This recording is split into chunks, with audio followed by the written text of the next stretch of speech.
ലോക ഫുട്ബോളിൽ ബ്രസീൽ ആരാധകരുടെ ആഘോഷം ആരംഭിച്ചു കഴിഞ്ഞു. ഒന്നാം പകുതിയിൽ തന്നെ 3 ഗോളുകളാണ് ഹെയ്ത്തിക്കെതിരെ ബ്രസീൽ നേടിയത്. ആവേശത്തോടെ മത്സരം പുരോഗമിക്കുകയാണ്. ആദ്യം തലക്കെട്ടുകൾ നോക്കാം.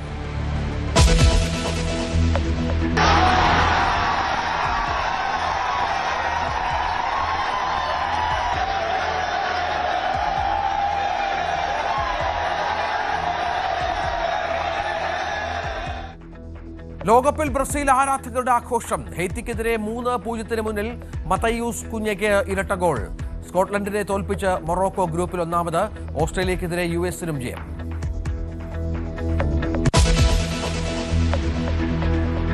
പശ്ചിമേഷ്യയിൽ സമാധാന ശ്രമങ്ങൾ പൂർണ്ണതയിലേക്ക്. വെടിനിർത്തൽ പ്രഖ്യാപിച്ച് ഇസ്രായേലും ഹിസ്ബുള്ളയും. ഇസ്രായേലിന്റെ ലക്ഷ്യം അവസാനിക്കാത്ത യുദ്ധമെന്ന് ഇറാൻ വിദേശകാര്യമന്ത്രി.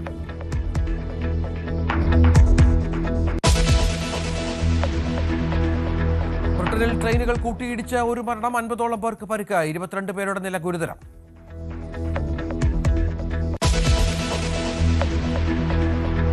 ആരോഗ്യവകുപ്പ് ഡയറക്ടറേറ്റിൽ തർക്കം അതിരൂക്ഷം. ഡോക്ടർ റീന ഇന്നും ജോലിക്കെത്തിയേക്കും.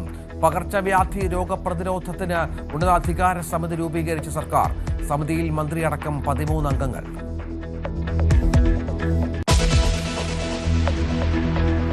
സംസ്ഥാനത്ത് മഴ തുടരും.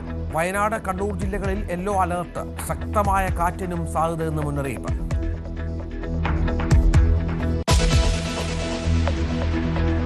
താരസംഘടന അമ്മയിൽ തർക്കം രൂക്ഷം. നിലവിലെ എക്സിക്യൂട്ടീവ് കമ്മിറ്റി ഒഴിയണമെന്ന ഒരു വിഭാഗം. വാർഷിക പൊതുയോഗം നാളെ. അൻസിബ ഹസനെതിരായ നടപടി ചർച്ച ചെയ്യാൻ നേതൃത്വം. വാർത്തകളുടെ വിശദാംശങ്ങളിലേക്ക്. ആദ്യം ലോക ഫുട്ബോളിലേക്ക് തന്നെ പോകാം. ഹെയ്ത്തിക്കെതിരെ ബ്രസീൽ 3 ഗോളിന് ഇപ്പോൾ മുന്നിലാണ്. മത്തയോസ് കുഞ്ഞ ഇരട്ട ഗോൾ നേടി. ആഘോഷം ബ്രസീൽ ആരാധകർ ആരംഭിച്ചു കഴിഞ്ഞു. എൽദോ പോൾ പുതുശ്ശേരി, ഒപ്പം ഡാനി കൊച്ചിയിലും ചേരും. അനീഷ് കോഴിക്കോട്ട് നിന്ന് ഏറ്റവും പുതിയ വിവരങ്ങളുമായി ചേരും. ആദ്യം ആരാധകരുടെ ആഘോഷത്തിലേക്ക് നമുക്കൊന്ന് പോകാം.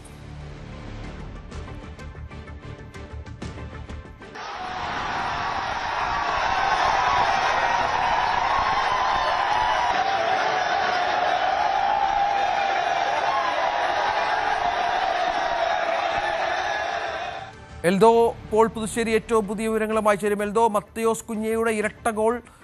കളിയുടെ ഭൂരിഭാഗം സമയത്തും ആദ്യ പകുതിയിൽ പന്തടക്കം, പൂർണ്ണമായ രീതിയിലുള്ള മേധാവിത്വം.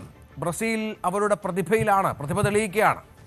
രഞ്ജിത്ത്, ഉറപ്പായിട്ടും ബ്രസീൽ ആരാധകർക്ക് ഇത് ആഘോഷ നിമിഷമാണ്. കാരണം ഫിലഡൽഫിയ സ്റ്റേഡിയത്തിൽ നിറഞ്ഞു തുളുമ്പിയാണ് ബ്രസീലിന്റെ ആരാധകർ എത്തി നിൽക്കുന്നത്. ബ്രസീൽ ആരാധകർ ഒരു തരത്തിലും നിരാശപ്പെടേണ്ട സാഹചര്യമില്ല. ആദ്യ 25 മിനിറ്റ് വളരെ കൃത്യമായി ബ്രസീൽ നിരയെ പിടിച്ചുകെട്ടി ഹെയ്ത്തി എന്നുള്ളത് ശരി തന്നെയാണ്. പക്ഷേ ആദ്യ ഗോൾ വീണതും ബ്രസീൽ കൃത്യമായി തന്നെ ഹെയ്ത്തി ഡിഫൻസിനെ മുറിച്ചു കയറാൻ ശ്രമിച്ചു. അതുതന്നെയാണ് പിന്നീട് 3 ഗോളുകളിലേക്ക് വഴിവെച്ചത്. എന്നാൽ മത്സരത്തിന്റെ ആദ്യ 11-ൽ 2 മാറ്റങ്ങൾ വരുത്തിയിരുന്നു. പ്രധാനമായും മത്തേസ് കുഞ്ഞയുടെ വരവാണ് മുന്നേറ്റത്തിൽ ആഞ്ചലോട്ടി വരുത്തിയ പ്രധാനമായിട്ടുള്ള മാറ്റം. ആ മത്തേസ് കുഞ്ഞയാണ് ഇരട്ട ഗോളുകളുമായി ബ്രസീലിന് വലിയ ലീഡ് നൽകുന്നത്. ആദ്യ പകുതിയിൽ 24-ാമത്തെ മിനിറ്റിലും 36-ാമത്തെ മിനിറ്റിലുമായിരുന്നു മത്തേസ് കുഞ്ഞയുടെ ഗോളുകൾ. 2 ഗോളുകളിലും മത്തേസ് കുഞ്ഞയുടെ ഒരു ബ്രില്യൻസ് പ്രകടമായിരുന്നു. രണ്ടാമത്തെ ഗോൾ വിനീഷ്യസ് ജൂനിയർ നൽകിയ ഒരു അസിസ്റ്റാണ്. അസിസ്റ്റ് അല്പം വൈഡ് ആയിരുന്നു എങ്കിൽ പോലും അത് കളക്ട് ചെയ്ത് ഗോൾ കീപ്പറുടെ 2 കാലുകൾക്കും അടിയിലൂടെ നട്ട്മഗ് എന്നുള്ള പോലെ ആ പന്ത് വലയിലെത്തിക്കുന്ന മത്തേസ് കുഞ്ഞയെ കാണാൻ സാധിച്ചു. മാഞ്ചസ്റ്റർ യുണൈറ്റഡിന്റെ താരമായിട്ടുള്ള മത്തേസ് കുഞ്ഞ ബ്രസീലിന്റെ ഈ ലോകകപ്പിലെ ആദ്യ ജയത്തിനുള്ള വഴി തുറക്കുകയാണ് എന്ന് നിസ്സംശയം പറയാം. വിനീഷ്യസ് ജൂനിയർ പക്വറ്റയുടെ ഒരു ത്രൂ ബോളിൽ നിന്നാണ് വിനീഷ്യസ് ജൂനിയർ 45-ാം മിനിറ്റിൽ, അല്ലെങ്കിൽ ഇഞ്ചുറി ടൈമിൽ, ആദ്യ പകുതിയുടെ ഇഞ്ചുറി ടൈമിൽ ബ്രസീലിന് ലീഡ് 3-ആക്കി ഉയർത്തുന്നത്. ഈ കളിയുടെ തുടക്കത്തിൽ ആദ്യം റഫീഞ്ഞ ഒരു പന്ത് ഹെയ്ത്തി വലയിൽ എത്തിച്ചു, ഏറെക്കുറെ ഒരു 7-ാം മിനിറ്റിൽ. പക്ഷേ ആ പന്തിനെ അത് ഓഫ് സൈഡ് ഫ്ലാഗ് ഉയർന്നതോടുകൂടി ബ്രസീൽ ആരാധകർ ആകെ നിരാശയിലായി. പക്ഷേ വളരെ പെട്ടെന്ന് തന്നെ ബ്രസീൽ കളിയിലേക്ക് തിരികെ വന്നു എന്നുള്ളതാണ് ആശ്വാസകരം. കാരണം 24-ാമത്തെ മിനിറ്റിൽ ആദ്യം സ്കോർ ചെയ്തു. ഈ ആദ്യ 24 മിനിറ്റുകളിൽ ഹെയ്ത്തിയുടെ ഡിഫൻസിനെ പറ്റിയും പറയാതെ വയ്യ. ഹെയ്ത്തിയുടെ ഡിഫൻസ് അത് ഒരു പക്ഷേ മുൻ ടീമുകൾ കാണിച്ച മാതൃക, ആ മാതൃകയ്ക്ക് അനുകൂലമായി ഹെയ്ത്തി നിൽക്കുകയായിരുന്നു. അത് കേപ്പ് വെർഡെയോ അല്ലെങ്കിൽ കോങ്കോയോ ഒക്കെ പുറത്തെടുത്ത ഒരു പോരാട്ട വീര്യമുണ്ടല്ലോ, അത് തന്നെയാണ് ആദ്യ 24 മിനിറ്റിൽ ഹെയ്ത്തിയുടെ ഭാഗത്തു നിന്നും ഉണ്ടായത്. അപ്പോൾ ആ പോരാട്ട വീര്യത്തിൽ ബ്രസീലിനെ തടഞ്ഞു നിർത്താൻ കഴിഞ്ഞു. വിനീഷ്യസ് ജൂനിയറിനെയും അല്ലെങ്കിൽ ഈ പറയുന്ന മത്തേയൂസ് കൂഞ്ഞയും റഫീഞ്ഞയും ഒക്കെ കൃത്യമായി പിടിച്ചുകെട്ടാൻ ബ്രസീൽ ടീമിനെ പിടിച്ചുകെട്ടാൻ തന്നെ ഹെയ്ത്തിക്ക് 24 മിനിറ്റിൽ കഴിഞ്ഞു. പക്ഷെ പിന്നീട് ഒരിക്കൽ പൂട്ട് പൊളിച്ചു ബ്രസീൽ. ആ പൂട്ട് ആവർത്തിച്ച് ഛിന്നഭിന്നമാക്കിക്കൊണ്ടിരിക്കുകയാണ്. രണ്ടാം പകുതിയിലും കൂടുതൽ ഗോളുകൾ പ്രതീക്ഷിക്കണം. കൂടുതൽ ഗോളിലേക്ക് ബ്രസീൽ എത്തുമെന്നും കരുതാം. എന്നാലും ബ്രസീലിന് അല്പം അനാശങ്ക നൽകുന്നത് ഒരു സബ്സ്റ്റിറ്റ്യൂഷനാണ്. ഈ മത്സരം ആദ്യ പകുതി പിന്നിട്ടപ്പോഴേക്കും ബ്രസീലിന്റെ റഫീഞ്ഞയെ തിരികെ കയറ്റേണ്ട ഒരു സാഹചര്യം ഉണ്ടായിട്ടുണ്ട്. കോച്ച് ആൻഗെലോട്ടിക്ക് റഫീഞ്ഞയ്ക്ക് പകരം 40-ാം മിനിറ്റിൽ റായനാണ് ഇപ്പോൾ കളത്തിലേക്ക് എത്തിയത്. റഫീഞ്ഞയ്ക്ക് ഹാംസ്ട്രിങ് ആണ് എന്ന് തോന്നുന്നു. എന്താണെങ്കിലും അതിന്റെ വിശദാംശങ്ങൾ വ്യക്തമായിട്ടില്ല. അല്പനേരം ഗ്രൗണ്ടിൽ ഇരുന്ന ശേഷമാണ് റഫീഞ്ഞ തിരികെ കയറിയത്. അല്പസമയത്തിനകം രണ്ടാം പകുതി ആരംഭിക്കും. രഞ്ജിത്ത്, ഏതാണ് നമുക്ക് ആവേശം മുഴുവൻ ആരാധകർക്കാണ്. മലപ്പുറത്തേക്ക് ഒന്ന് പോകണം. അവിടെ CB അനുമോദ് ആരാധകർക്കൊപ്പം ചേരുന്നുണ്ട്. നമുക്ക് ആ ദൃശ്യങ്ങളിൽ കാണാം. ബ്രസീലിൻ്റെ ആരാധകരുടെ വലിയ സാന്നിധ്യം സ്ഥലത്തുണ്ട്. ഇത് കോഴിക്കോട്ടെ ദൃശ്യങ്ങളാണ്. കോഴിക്കോട്ട് നിന്നുള്ള ദൃശ്യങ്ങളാണ് പ്രേക്ഷകർ കണ്ടുകൊണ്ടിരിക്കുന്നത്. കോഴിക്കോടടക്കം കേരളത്തിൻ്റെ ഫുട്ബോൾ മേഖലകളിലെല്ലാം വലിയ ആവേശ കാഴ്ചകൾ നമുക്ക് കാണാം. അനുമോദ്, എന്താണ് ഈ 3 ഗോളുകൾ വലിയ ആഘോഷമാക്കിയിരിക്കുകയാണ്. ഇനിയിപ്പോൾ കൂടുതൽ പ്രതീക്ഷിക്കുന്നുമുണ്ട് ആരാധകർ.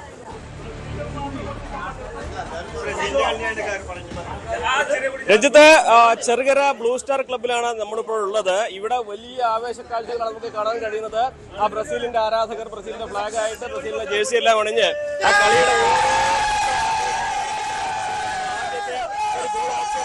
നിരാശ ഉണ്ടായിരുന്നെങ്കിലും പിന്നീട് തുടരെ 3 ഗോളുകളാണ് ആ ബ്രസീലിന്റെ കളിക്കാർ ഇവിടെ നേടിയത്. അതിന്റെ ഒരു ആവേശമാണ് കാണുന്നത്. എങ്ങനെയാണ് കളി വളരെ നന്നായിരുന്നു. ബ്രസീലിന് പകരം ബ്രസീൽ തന്നെ 2026 എന്ന് പറഞ്ഞാൽ ബ്രസീലിനാണ്. പകരം വെക്കാൻ ഒരു ടീമുമില്ല. എതിരാളികൾ വിറച്ചു പോയി കളി കണ്ടിട്ട്. ഈ സെക്കൻഡ് ഹാഫ് ബാക്കിയാണ്. അതെ, ആദ്യത്തെ കളി നിരാശപ്പെടുത്തിയെങ്കിലും രണ്ടാമത്തെ കളിയിൽ ഞങ്ങൾ വൻ ആവേശത്തിലാണ്. 3 ഗോളിൽ ലീഡ് ചെയ്ത് നിൽക്കുകയാണ്. ബ്രസീൽ തിരിച്ചു വരണമെന്ന് ഞങ്ങൾ ആഗ്രഹങ്ങൾ അർജന്റീന ഫാൻസ് ആണ്. കാരണം പ്രീ ക്വാർട്ടറിൽ എല്ലാ നല്ല ടീമുകളും തിരിച്ചു വരണം. ഇപ്പൊ 2-3 മെയിൻ ടീമുകളെല്ലാം സമനിലായിരുന്നു. പക്ഷെ ഇപ്പോ ബ്രസീൽ ആയിക്കോട്ടെ 3 ഗോൾ ലീഡ് ചെയ്ത് നിൽക്കുകയാണ്. എല്ലാരും വരട്ടെ. എന്തായാലും അർജന്റീനക്ക് എത്തുമ്പോ മെനക്കെടും. തീർച്ചയായിട്ടും ഞങ്ങളുടെ നല്ല തിരിച്ചറിവാണ്. ഇനി കുറെ കളികൾ ബാക്കി കിടക്കുന്നു. തീർച്ചയായും ഞങ്ങൾ ഇതുപോലെ തന്നെ നല്ല രീതിക്ക് തന്നെ മുന്നോട്ട് പോകും. അടിപൊളി കളിയായിരുന്നു. ഇതിലൂടെ നമ്മൾ നെയ്മർ കൂടി തിരിച്ചു വന്ന ടീം ഒന്നുകൂടി സെറ്റായി. ഇല്ല, ഇന്ന് അറിയുന്നില്ല. പക്ഷെ നമ്മൾ പ്രതീക്ഷിച്ച നെയ്മറിന്റെ അഭാവം ഉണ്ടായിരുന്നു. പക്ഷെ ഇന്നത് ടീം ഓവർകം ചെയ്തിട്ടുണ്ട്. ഇനി ഇതിലെ നന്നായിട്ട് ടീം മെച്ചപ്പെട്ടു. തീർച്ചയായും നിരാശ തോന്നി. ഫസ്റ്റ് നമ്മൾ 15 മിനിറ്റിനുള്ളിൽ ഗോൾ അടിക്കേണ്ടതായിരുന്നു. പക്ഷെ അത് വഴുകിപ്പോയിന്റെ ചെറിയ നിരാശ ഉണ്ടായിരുന്നു. ഇപ്പൊ ടീം സെറ്റാണ്. ഇനിയൊരു 3 കൂടി അടിച്ചിട്ട് ഒരു 6 ഗോൾ എന്ന നിലയ്ക്ക് എത്താൻ ചാൻസ് കൂടുതലാണ്. എന്താണ് പ്രത്യേകിച്ച് അഭിപ്രായം പറയാനില്ല. സെക്കൻഡ് ഹാഫ് കഴിഞ്ഞിട്ട് നമുക്ക് പറയാം.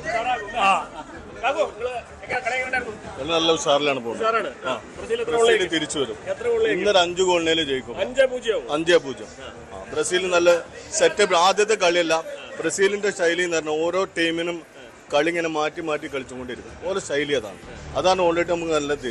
2026 ലോകകപ്പ് ട്രോഫി ബ്രസീലിനില്ലാതെ വേറെ ടീമിന് അറിയപ്പെട്ടല്ല. 3ാമത്തെ ഗോളാണ് ഏറ്റവും ഉയർന്നത്. നല്ല ഗോളാണ്. പൊളിച്ച്. ഇല്ല, ഒന്നും അറിയില്ല. നെയ്മറിന്റെ കുറവ് അറിയില്ല. ടീം സെറ്റപ്പാണ്. നെയ്മർ അടുത്ത കളിയിൽ വരും. അപ്പൊ കളി ഒന്നുകൂടി മാറും. ഉഷാറായിട്ട് കളിക്കും.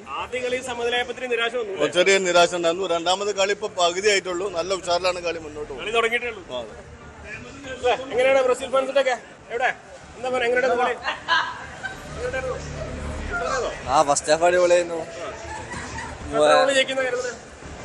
4-0. എന്താണെങ്കിലും രഞ്ജിത്ത്, ഇവിടെ സ്ക്രീനൊക്കെ വെച്ച ആളുകളൊക്കെ ആദ്യ പകുതിയിൽ നേടിയ 3-0 ഒരു മികവിൽ വലിയ ആത്മവിശ്വാസത്തിലാണ് ബ്രസീൽ ആരാധകരുള്ളത്. മറിച്ച് അർജന്റീന ആരാധകർക്കും ബ്രസീൽ ജയിക്കണമെന്നാണ്. കാരണം പ്രീ ക്വാർട്ടർ വരെ കാണണം, അവിടെ നിന്ന് വേണം കാണാൻ എന്നാണ് പറയുന്നത്. എന്താണെങ്കിലും കളിയുടെ ആദ്യ പകുതി ബ്രസീൽ മുന്നിട്ട് നിൽക്കുകയാണ്. 3-0 മുമ്പിലാണ്. അതിന്റെ ഒരു ആവേശം കളി കാണാൻ എത്തിയവർക്കെല്ലാം നമുക്ക് കാണാനും കഴിയുന്നുണ്ട്. രഞ്ജിത്ത്, കോഴിക്കോട്ടും ബ്രസീലിന്റെ ആരാധകർ, മലപ്പുറത്തെ ആരാധകരൊക്കെ വലിയ ആവേശത്തിലാണ്. നമുക്ക് ദൃശ്യങ്ങളിൽ കാണുന്നത് പോലെ അവര് ഓരോ ഗോളും അതിന്റെ നേട്ടം അക്ഷരാർത്ഥത്തിൽ ആഘോഷിക്കുന്ന ദൃശ്യങ്ങൾ, കാഴ്ചകളൊക്കെ പ്രേക്ഷകർക്ക് കാണാം. കേരളത്തിൻ്റെ വിവിധ സ്ഥലം നമുക്കറിയാം, ബ്രസീലും അർജന്റീനയ്ക്കുമാണ് ഏറ്റവും കൂടുതൽ ഫാൻസ് കേരളത്തിലുള്ളത്. രണ്ട് ചേരികളായി തിരിഞ്ഞ് പലപ്പോഴും അവർ വാഗ്വാദങ്ങളിൽ ഏർപ്പെടുന്നതൊക്കെ കാണാം. ഇപ്പോൾ ബ്രസീൽ ആരാധകർ ഉള്ള ഒരു സ്ഥലത്താണ്, കോഴിക്കോട്ടെ സ്ഥലത്തു നിന്നാണ് ദൃശ്യങ്ങൾ പ്രേക്ഷകർക്ക് എത്തുന്നത്. ഹെയ്ത്തിക്കെതിരെ ഗോൾ വർഷം നടത്തിയ ബ്രസീലിനെ അക്ഷരാർത്ഥത്തിൽ അവർ നെഞ്ചിലേറ്റുകയാണ്. ആദ്യ മത്സരത്തിൽ അല്പമൊന്ന് ആരാധകരെ നിരാശപ്പെടുത്തിയെങ്കിലും രണ്ടാം മത്സരത്തിൽ ടീം പൂർണ്ണമായും സെറ്റായി. ബ്രസീലിന് പകരം ബ്രസീൽ മാത്രം എന്ന് പറഞ്ഞുകൊണ്ടാണ് ആരാധകർ ഈ ആവേശ കാഴ്ചകളെ വരവേൽക്കുന്നത്.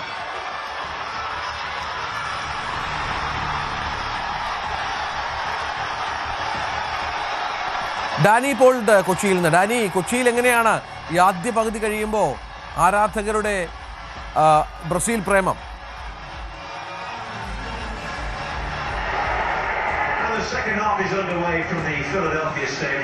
രഞ്ജിത്ത് വളരെ ആവേശത്തിലാണ്. കാരണം ആ സ്കോർ ബോർഡിലേക്ക് നോക്കുമ്പോൾ തന്നെ നമുക്കറിയാം 3 ഗോളുകൾ ഒരു അന്തരീക്ഷം. അതുകൊണ്ട് തന്നെ വലിയ ആവേശത്തിൽ തന്നെയാണ്. കാരണം വിജയത്തിൽ കുറഞ്ഞ ഒന്നും തന്നെ പ്രതീക്ഷിക്കുന്നില്ലായിരുന്നു ആ കളത്തിലേക്ക് ഇറങ്ങുമ്പോൾ. ഇന്നിപ്പോൾ ഇടവേളയ്ക്ക് മുന്നിൽ തന്നെ വലിയ ലീഡിലേക്ക് എത്തിയിരിക്കുന്നു. അത് കൂടുതൽ ഉയർത്താം. ബാക്കി മത്സരം പൂർത്തിയാകുമ്പോൾ വലിയ മാർജിനിൽ ജയിക്കാമെന്നൊരു ആത്മവിശ്വാസം തന്നെയാണ് ആരാധകർക്കുള്ള. അതിൽ നമ്മളിപ്പോൾ ഉള്ളത് കൊച്ചിയിലെ കറുകപ്പള്ളിയിലാണ്. ഇപ്പോൾ ഗോളാരവം മുഴങ്ങുമ്പോൾ വലിയ ആവേശഭരിതമായ ഒരു ആൾക്കൂട്ടത്തെയാണ് നമുക്ക് കാണാനായിട്ട് സാധിക്കുന്നത്. ഏതായാലും ഇപ്പോൾ വളരെ അടക്കവും ഒതുക്കത്തോടെ എല്ലാം തന്നെ കാത്തിരിക്കുന്നു എന്നതാണ്. ഏതായാലും എന്താണ് അവരുടെ പ്രതീക്ഷ എന്നതെല്ലാം തന്നെ ചോദിക്കാം. എത്ര ഗോളിൽ ജയിക്കും, എന്താ നീ പ്രതീക്ഷിക്കുന്നത്? 3 ഗോള് ഹാഫ് ടൈമിൽ തന്നെ 3 ഗോളായി. ഇപ്പൊ 10 ഗോളിലേക്ക് അടുക്കുന്ന ഒരു സ്ഥിതിയിലേക്കാണ് പോയിക്കൊണ്ടിരിക്കുന്നത്. ഞങ്ങളെല്ലാം ഭയങ്കര ആകാംക്ഷയിലാണ്. ബ്രസീലില് കപ്പടിക്കുന്ന കാര്യത്തിൽ ഈ കളി കാണുമ്പോൾ തന്നെ നമ്മൾ ഉറപ്പിച്ചത്. നല്ല മാർജിനിൽ ജയിക്കോ? അതെ, 7-0 ജയിക്കണമെന്നാണ് എൻ്റെ ആഗ്രഹം. പല അരകൾക്കും മറുപടി കൊടുക്കാണ്ട്. അതെ അതെ അതെ 7 എന്നുള്ളത് ഇവരൊരു ബ്രസീൽ ഫാൻസിന്റെ ഒരു വലിയ വികാരമാണ്. കാരണം 7 ഗോളുകൾക്ക് ഒരു കടവുണ്ട്. അതുകൊണ്ട് തന്നെ മികച്ച മാർജിനിൽ ജയിക്കണം എന്നൊരു ആത്മവിശ്വാസം തന്നെ. എന്താണ് ഇന്ന് 3 ഗോളിന് മുന്നിലാണ്. ഇനിയും 3 ഗോൾ ഇനിയും അടിക്കും. എന്തായാലും ശക്തമായിട്ട് ബ്രസീല് നല്ല രീതിയിൽ കളിക്കുന്നുണ്ട്. ഇനിയും 3 ഗോൾ കൂടെ അടിച്ച് എന്തായാലും അടിക്കും. ഞങ്ങള് കടം വീട്ടും, ഒരു സംശയമില്ല. സന്തോഷമാണല്ലോ. പിന്നെ ഭയങ്കര സന്തോഷമല്ലേ. ഞങ്ങളെ തോൽവി പ്രതീക്ഷിച്ചു വന്ന കുറെ പേരുണ്ട് അർജന്റീന കളി. മുങ്ങി അവരൊന്നും കാണാനില്ല, ഈ ഏരിയയിലില്ല. വിജയം നമുക്ക് തന്നെയാണ്. നെയ്മറില്ലാത്തൊരു വിഷമമുണ്ട് കളികളിൽ. നെയ്മർ ഭാവം ശരിക്കും ഫീൽ ചെയ്യുന്നുണ്ട് കളിയിൽ. പക്ഷെ എന്നാലും നല്ല കളി കളിക്കുന്നത്. ഇതേ കുട്ടികൾ നോക്കില്ല, അവരൊക്കെ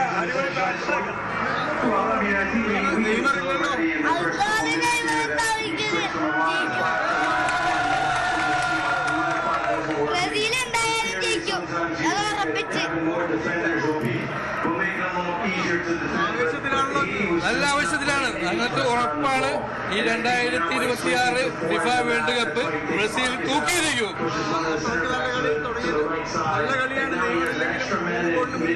അതെ അതെ, നമുക്ക് ഈ പ്രാവശ്യം നല്ല എല്ലാ പ്ലേയേഴ്സും സൂപ്പർ കളിക്കാരാണ്.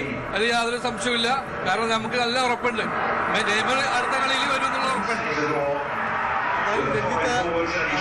വലിയ ആവേശത്തിലാണ് ആരാധകർ. നോക്കുക, തിക്കി നിറഞ്ഞ ഒരു ക്രൗഡാണ്. കാരണം വലിയ ആവേശത്തോടു കൂടി ഇപ്പോൾ ബ്രസീൽ ഫാൻസ് കമ്പടിച്ചിരിക്കുന്നു. ആദ്യ പകുതിയിൽ തന്നെ 3 ഗോളിന് മുന്നിട്ടിരിക്കുന്നു. ഇനി അതിന്റെ ഒരു അവസാനത്തിലേക്ക് എത്തുമ്പോൾ മികച്ച മാർജിനിൽ വിജയിച്ച് കയറാൻ കഴിയും. കാരണം വലിയ മികച്ച പ്രകടനം നെയ്മറിന്റെ അഭാവത്തിലും പുറത്തെടുക്കാൻ കഴിഞ്ഞിരിക്കുന്നു എന്നതെല്ലാം തന്നെ ഒരു ആത്മവിശ്വാസത്തോടു കൂടി കാണുകയാണ്. രഞ്ജിത്ത, കൊച്ചിയിലെ ബ്രസീൽ ഫാൻസിനെയാണ് പ്രേക്ഷകർ കണ്ടുകൊണ്ടിരിക്കുന്നത്. ഡാനി പോളാണ് അവർക്കൊപ്പം ചേർന്നത്. കൊച്ചിയിലും കോഴിക്കോട്ടും മലപ്പുറത്തുമൊക്കെ വലിയ ആവേശമാണ്. നമുക്ക് കോഴിക്കോട്ടേക്ക് ഒന്ന് പോകണം. MS അനീഷ് കുമാർ അവിടെ ആരാധകർക്കൊപ്പം ചേരും. അനീഷ്, 3 ഗോളുകൾ ആദ്യ പകുതിയിൽ ചില്ലറ ആവേശമൊന്നുമല്ല അവിടെ ആരാധകർക്കിടയിൽ ഉണ്ടാക്കിയത്. അതേ ഗോളാരവം അടുത്ത പകുതിയിലും തുടരുമെന്നുള്ള ആത്മവിശ്വാസം തന്നെയാണല്ലോ അവർ. Wales, as is football in Slovakia. Just a third cap for him.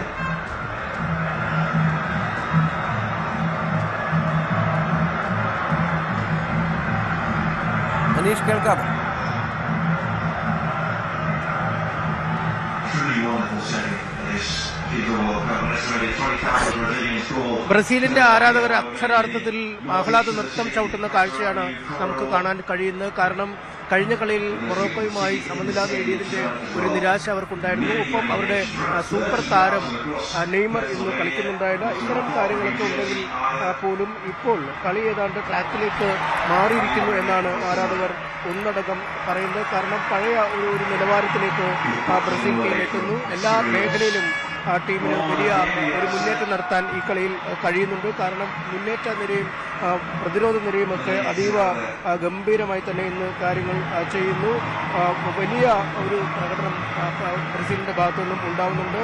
2 ഗോളുകൾ മാത്യൂസ് കുഞ്ഞ തന്നെ നേടി. പിന്നീട് വിനീഷ്യസ് കഴിഞ്ഞ കളിയിലെ താരമായ വിനീഷ്യസ് ഇത്തവണയും അവരെ ഫോമിലേക്ക് ഉയർന്നു. അതായത് നെയ്മർ ഇല്ലെങ്കിലും മുന്നേറ്റ നിര അതിഗംഭീരമായി തന്നെ കാര്യങ്ങൾ മുന്നോട്ട് കൊണ്ടുപോകുന്ന സാഹചര്യം. ഹെയ്ത്തി താരതമ്യേന ചെറിയ ടീമാണെങ്കിൽ പോലും ഇടയ്ക്ക് ചില പ്രകടനങ്ങൾ അവരുടെ ഭാഗത്തു നിന്നും ഉണ്ടാകുന്നുണ്ടെങ്കിൽ പോലും പ്രതിരോധ നിര അത്തരം മുന്നേറ്റങ്ങളെ സമർത്ഥമായി കൈകാര്യം ചെയ്യുന്നതും കാണുന്നുണ്ട്. എന്തായാലും ആരാധകർ പ്രതീക്ഷിച്ചിരുന്ന ഒരു ബ്രസീൽ ടീമിനെ തന്നെയാണ് ഇന്ന് കാണുന്നത്. കാരണം കഴിഞ്ഞ കളിയിലൊക്കെ മെസ്സിയുടെ ഒരു തേരോട്ടത്തിൽ അർജന്റീനയൊക്കെ വലിയ വിജയം നേടി ടൂർണമെന്റിൽ സജീവമായി നിലനിൽക്കുമ്പോൾ മൊറോക്കോയോട് ഒരു സമനില നേടിയതുകൊണ്ട് തന്നെ ഈ കളി വലിയ നിർണായകമായി മാറിയിരുന്നു.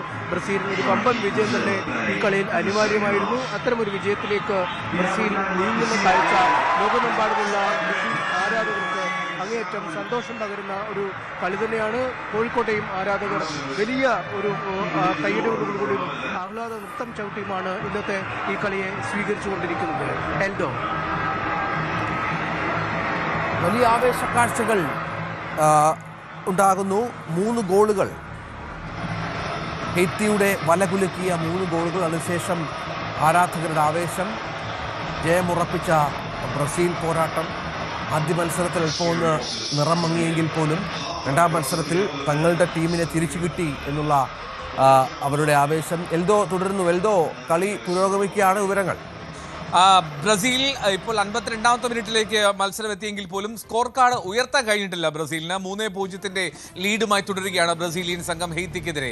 എന്തായാലും ഈ 2ാം പകുതിയിൽ 1-2 ശ്രമങ്ങൾ ഹെയ്ത്തി നടത്തുന്നുണ്ട് ബ്രസീൽ ഗോൾ പോസ്റ്റിലേക്ക്. പക്ഷേ ഒരു ഫിനിഷിങ്ങിലെയും പോരായ്മയൊക്കെ ഹെയ്ത്തിക്ക് തിരിച്ചടിയാണ്. ബ്രസീൽ ആരാധകർക്ക് ആശങ്കപ്പെടുത്തുന്ന യാതൊരു സാഹചര്യവും നിലവിലില്ല എന്നുള്ളതാണ് എന്താണ് ഫിലഡൽഫിയ സ്റ്റേഡിയത്തിൽ നിന്ന് നമ്മൾ കാണുന്നത്, മനസ്സിലാക്കുന്നത്. പക്ഷേ രഞ്ജിത്ത്, ആത്മാർത്ഥമായി പറഞ്ഞാൽ ബ്രസീൽ 3-0 ലീഡ് ചെയ്യുകയാണെങ്കിൽ പോലും അത് ഹെയ്ത്തി പോലുള്ള 80-ലേറെ 90-നടുത്ത് റാങ്കിംഗ് ഉള്ള ഒരു ടീമിനെതിരെ ഈ മത്സരം മതിയാകുമായിരുന്നു എന്നുള്ള ചോദ്യം വരും. പക്ഷേ മത്സരം കഴിഞ്ഞ് കഴിഞ്ഞാൽ ബ്രസീൽ ആരാധകർ ഉന്നയിക്കാൻ സാധ്യതയുണ്ട്. കാരണം അത്രമാത്രം അവസരങ്ങൾ ആദ്യ പകുതിയിലും ഇപ്പോൾ 2ാം പകുതിയിലും ആ പ്രതീക്ഷിക്കുന്ന ഒരു ഒത്തിണക്കത്തിലേക്ക് ബ്രസീൽ എത്തുന്നു എന്നുള്ളത് സംശയകരമാണ്. പ്രത്യേകിച്ചും ഈ റഫീഞ്ഞയുടെ സബ്സ്റ്റിറ്റ്യൂഷൻ അത് ബ്രസീലിൻ്റെ താളം വീണ്ടും ഒരിക്കൽ കൂടി തെറ്റിച്ചിട്ടുണ്ട് എന്ന് വേണം മനസ്സിലാക്കാൻ. ബ്രസീലിന് റഫീഞ്ഞയ്ക്ക് പകരം ഇപ്പോൾ റയാൻ ടീമിലേക്ക് എത്തിയിട്ടുണ്ട്.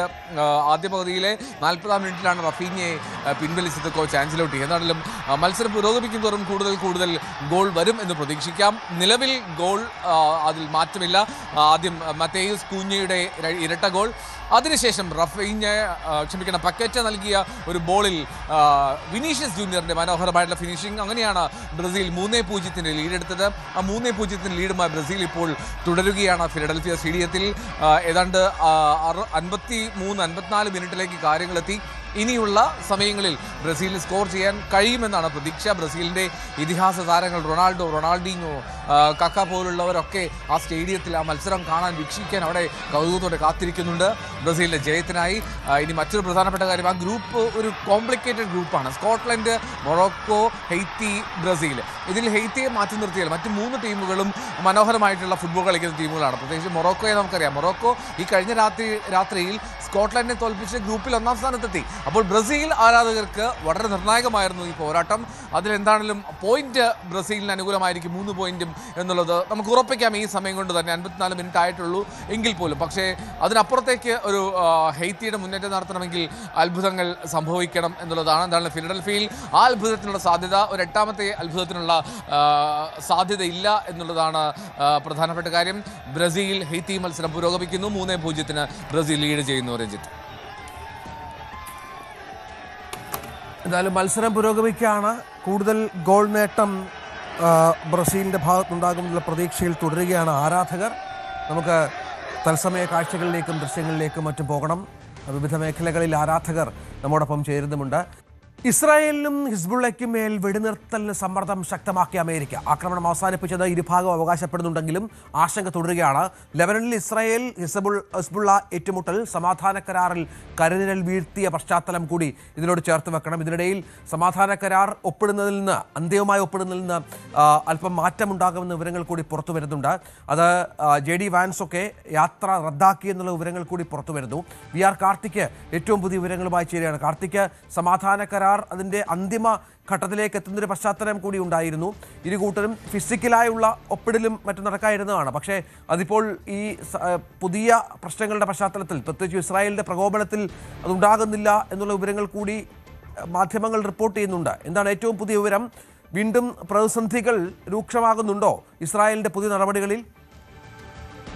രഞ്ജിത്ത്, പശ്ചിമേഷ്യൻ യുദ്ധം അവസാനിപ്പിച്ചുകൊണ്ടുള്ള സമാധാന ധാരണാപത്രത്തിൽ ഏറ്റവും പ്രധാനം ഇസ്രായേൽ ലെബനനിൽ നടത്തുന്ന ഏറ്റുമുട്ടൽ അവസാനിപ്പിക്കണം എന്നതായിരുന്നു. എന്നാൽ ഞായറാഴ്ച ഈ സമാധാന കരാർ ഇരു വിഭാഗങ്ങളിലും ധാരണയിലെത്തിയ ശേഷം അവിടെ ബെയ്റൂട്ടിൽ ആക്രമണം നടന്നു. അതിനുശേഷവും ഇരു വിഭാഗങ്ങളും ഈ കരാറിൽ ഒപ്പിട്ട ശേഷവും ആക്രമണങ്ങൾ അതിരൂക്ഷമായി തുടരുന്ന സാഹചര്യമാണ് ഉണ്ടായിരുന്നത്.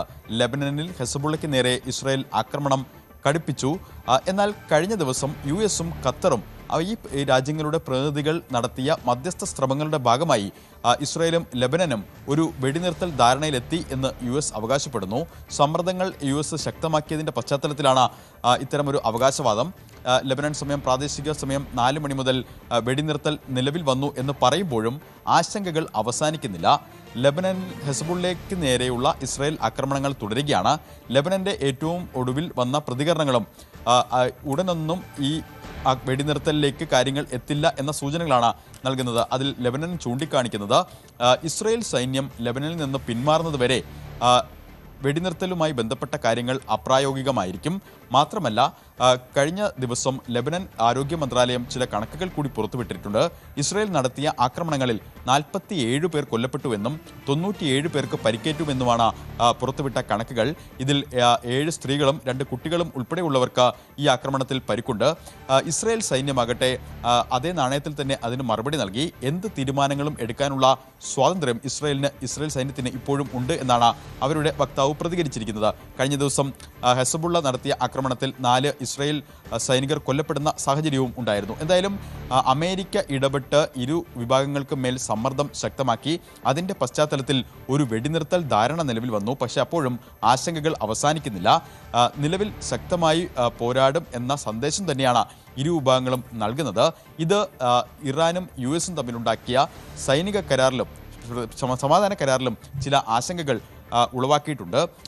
അബ്ബാസ് അരഗച്ചിയുടെ ഏറ്റവും പുതിയ പ്രതികരണങ്ങളും അത് സൂചനകൾ നൽകുന്നു. അതായത് ഇസ്രായേലിന് ഒരു സമാധാനത്തിന് താല്പര്യമില്ല എന്ന നിലയിലാണ് അദ്ദേഹത്തിൻ്റെ ആവർത്തിച്ചുള്ള പ്രതികരണങ്ങൾ വരുന്നത്. എന്തായാലും ഇസ്രായേലിൻ്റെയും ലെബനനിൽ നടത്തുന്ന ഹെസ്ബുള്ളയ്ക്ക് നേരെ നടത്തുന്ന ആക്രമണങ്ങൾ അത് എത്രത്തോളം തീവ്രമാണ്, അതിനെ ആശ്രയിച്ചിരിക്കും ഈ സമാധാന കരാറിൻ്റെ ഭാവി. സ്വിറ്റ്സർലൻഡിൽ ഇരു വിഭാഗങ്ങളും, അതായത് US പ്രതിനിധികളും ഇറാൻ പ്രതിനിധികളും തമ്മിൽ കൂടിക്കാഴ്ച നിശ്ചയിച്ചിരുന്നു. ആ കൂടിക്കാഴ്ച മുടങ്ങുന്ന സാഹചര്യമുണ്ടായി. എന്തായാലും ഈ സമ്മർദ്ദത്തിൻ്റെ ഫലമായി ഒരു വെടിനിർത്തൽ ധാരണയിലേക്ക് ഇസ്രായേലും ഹെസ്ബുള്ളയും എത്തിയിട്ടുണ്ട് എന്ന വിവരങ്ങൾ പുറത്തു വരുന്നു. അങ്ങനെയെങ്കിൽ വരും ദിവസങ്ങളിൽ സ്വിറ്റ്സർലൻഡിൽ നിശ്ചയിച്ച പ്രകാരമുള്ള കൂടിക്കാഴ്ചകൾ നടത്താനുള്ള ശ്രമങ്ങളാണ് ഇപ്പോൾ നടക്കുന്നത്. അതിന് പാകിസ്ഥാനും ഖത്തറും അടക്കമുള്ള രാജ്യങ്ങൾ മുൻകൈ എടുത്തുകൊണ്ടുള്ള മധ്യസ്ഥ ശ്രമങ്ങളും ഈ ഘട്ടത്തിൽ സജീവമാണ്. രഞ്ജിത്ത്, സ്വിറ്റ്സർലൻഡിലേക്ക് അവസാനഘട്ട ചർച്ചകൾക്കായി ഇന്ന് നടക്കുന്ന ചർച്ചകൾക്കായി തിരിക്കായിരുന്നതാണ് അമേരിക്കയുടെ വൈസ് പ്രസിഡന്റ് കൂടിയായ JD വാൻസ്. പക്ഷേ ആ യാത്ര റദ്ദാക്കി എന്നുള്ള വിവരങ്ങൾ കൂടി ഇപ്പോൾ പുറത്തു വരുന്നുണ്ട്. JD വാൻസിന്റെ സന്ദർശനം റദ്ദാക്കിയതിന് പ്രധാനപ്പെട്ട കാരണം സ്വിറ്റ്സർലൻഡിലെ വളരെ പ്രധാനപ്പെട്ട ഒരു ഐലൻഡിൽ വെച്ചായിരുന്നു ഈ ചർച്ചകൾ. റിസോർട്ടിലൊക്കെ ഈ ക്രമീകരണങ്ങളൊക്കെ പൂർത്തിയാക്കി വരികയായിരുന്നു. അതിൽ നേരത്തെ കാർത്തിക് പറഞ്ഞതുപോലെ സുപ്രധാനമായ വ്യവസ്ഥ ഈ ലെബനൻ ആക്രമണം അവസാനിപ്പിക്കണമെന്നുള്ളതായിരുന്നു. ഇതിനിടയിൽ 4 ഇസ്രായേലി ഭടന്മാർ കൂടി, സേനാ വിഭാഗങ്ങൾ കൂടി കൊല്ലപ്പെട്ടിട്ടുണ്ടല്ലോ കാർത്തിക്. അത്തരം ചില വിവരങ്ങളും കൂടി പുറത്തു വന്നിരുന്നു ഇന്നലെ തന്നെ. അങ്ങനെ പരസ്പരം ആക്രമണം ഉണ്ടാകുമ്പോൾ കൂടുതൽ ആളുകൾ കൊല്ലപ്പെടുന്ന പശ്ചാത്തലം കൂടി ഇസ്രായേലിനെ പ്രകോപിപ്പിക്കുന്നുണ്ട്. ലെബനനിൽ ഹെസ്ബുള്ള നടത്തിയ ആക്രമണത്തിലാണ് 4 ഇസ്രായേൽ സൈനികർ കൊല്ലപ്പെട്ടത്. ഇതിന് പിന്നാലെയാണ് ആക്രമണങ്ങൾ കടുപ്പിച്ചതും. അല്പം മുമ്പും റോയിറ്റേഴ്സ് പുറത്തുവിട്ട ചില വാർത്തകൾ അവിടെ ഇപ്പോഴും വടക്കൻ ലെബനൻ കേന്ദ്രീകരിച്ച് ആക്രമണങ്ങൾ തുടരുന്നു എന്നാണ്. പുകപടലങ്ങൾ ഉയരുന്ന ദൃശ്യങ്ങൾ അടക്കം പങ്കുവച്ചുകൊണ്ടാണ് ഈ വാർത്ത റോയിറ്റേഴ്സ് പങ്കുവച്ചിരിക്കുന്നത്. ഇസ്രായേൽ മന്ത്രാലയം ഏറ്റവും ഒടുവിൽ ഈ ആക്രമണം ആരംഭിച്ച ശേഷം ഇതുവരെ കൊല്ലപ്പെട്ടവരുടെ കണക്കുകൾ കൂടി പുറത്തുവിടുമ്പോൾ നിലവിൽ ഈ വെടിനിർത്തൽ കരാർ അത് നിശ്ചയിച്ച പ്രകാരം മുന്നോട്ട് പോകാൻ കഴിയുമോ എന്നതിൽ ആശങ്കയുണ്ട്. ഇസ്രായേൽ ലെബനനിൽ ഹെസബുള്ളയെ ലക്ഷ്യമാക്കി നടത്തുന്ന ആക്രമണങ്ങൾ അവസാനിപ്പിച്ചില്ലെങ്കിൽ അത് സ്വാഭാവികമായും സമാധാന കരാറിനെ പ്രതികൂലമായി ബാധിക്കും. എന്തായാലും ഹോർമൂസിൽ കാര്യങ്ങൾ മെല്ലെ ശാന്തമാകുന്നു. കഴിഞ്ഞ 5 ദിവസത്തിനിടെ ഏതാണ്ട് 18 മില്യൺ ബാരൽ ക്രൂഡ് ഓയിലാണ് അവിടെ നിന്ന് കയറ്റുമതി ചെയ്തത്. അത് സംബന്ധിച്ച കണക്കുകളും ഇപ്പോൾ പുറത്തു വരുന്നുണ്ട്. പക്ഷേ സ്വിറ്റ്സർലൻഡിലെ കൂടിക്കാഴ്ച അത് നടക്കുമോ എന്നതാണ് വരും മണിക്കൂറുകളിൽ അറിയേണ്ടത്. ആ കൂടിക്കാഴ്ച നിശ്ചയിച്ച പ്രകാരം നടത്താനുള്ള ശ്രമങ്ങൾ സജീവമായി നടക്കുന്നു. പക്ഷേ അപ്പോഴും ഇസ്രയേൽ വിട്ടുവീഴ്ചയ്ക്കില്ല എന്ന് അസന്നിഗ്ധമായി വ്യക്തമാക്കുന്നു. മറുവശത്ത് US പ്രസിഡന്റ് ഡൊണാൾഡ് ട്രംപ് അദ്ദേഹം NPS ന്യൂസിന് അനുവദിച്ച ഒരു അഭിമുഖത്തിൽ വ്യക്തമാക്കിയത് ഇസ്രയേലിന് മേൽ സമ്മർദ്ദം ശക്തമാക്കിയിട്ടുണ്ട് എന്നാണ്. അനൌദ്യോഗിക റിപ്പോർട്ടുകൾ പ്രകാരം നെതന്യാഹുവുമായി ട്രംപ് ഫോണിൽ സംസാരിച്ചു. താൽക്കാലികമായെങ്കിലും ഈ വെടിനിർത്തൽ ധാരണയിലേക്ക് ശക്തമായി പാലിക്കണം എന്ന ഒരു നിർദ്ദേശം മുന്നോട്ട് വെച്ചിട്ടുണ്ട്.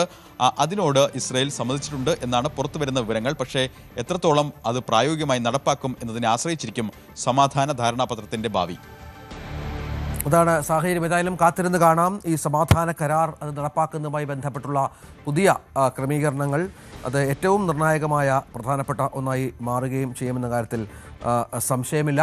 ഏതായാലും അടുത്തൊരു വാർത്ത. ബ്രിട്ടനിൽ ട്രെയിനുകൾ കൂട്ടിയിടിച്ച് വൻ അപകടമുണ്ടായിരിക്കുന്നു എന്നാണ്. ലണ്ടനിലെ ബെഡ്ഫോർഡിന് സമീപം 2 സൗത്ത് ബൗണ്ട് ട്രെയിനുകൾ കൂട്ടിയിടിച്ചാണ് അപകടം ഉണ്ടായിരിക്കുന്നത്.